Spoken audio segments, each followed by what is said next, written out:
జై శ్రీమన్నారాయణ. తిరుప్పావై.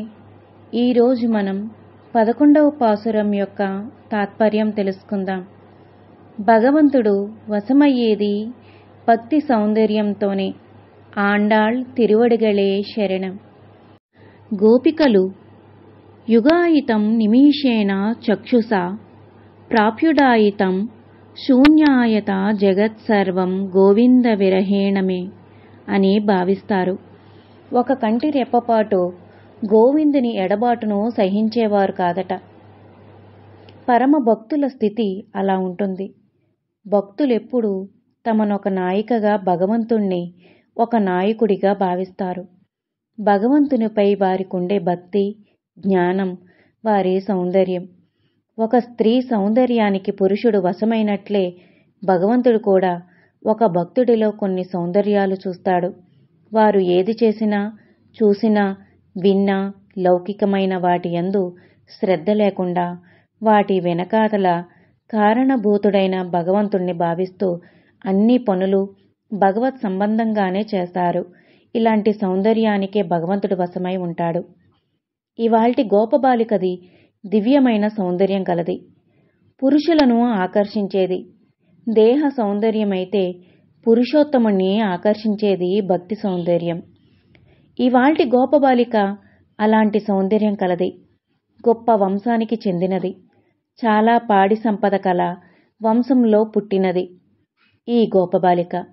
భగవత్ సేవ సంపద గొప్పగా కలిగినది కాబట్టి ఈవిడని తీసుకుని వెళ్తే శ్రీకృష్ణుడు వెంటనే ప్రసన్నుడు అవుతాడు అని మన ఆండాళ్ తల్లి ఇవాల్టి గోపబాలికను లేపుతుంది. కత్తుకరవై దూడలను పాలిచ్చే దూడల వలె ఉండే తక్కువ వయసుగా కనబడే కణ్గంగాళ్, గుంపులు గుంపులుగా ఉన్న ఆవుల పలకరందు పాలు పితకటంలో నేర్పరులు.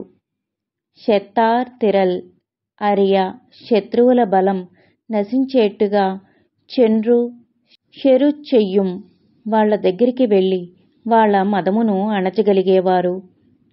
కత్తుం ఒండ్రిల్లద కోవలర్ దం ఏ పాపము అంటనివారు.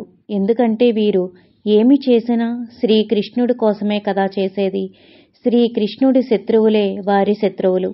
అలాంటి వంశానికి చెందిన పొర్కోడియే బంగారు తీగ ఏదైనా ఒక ఆధారాన్ని పట్టుకుని ప్రాకుతుంది.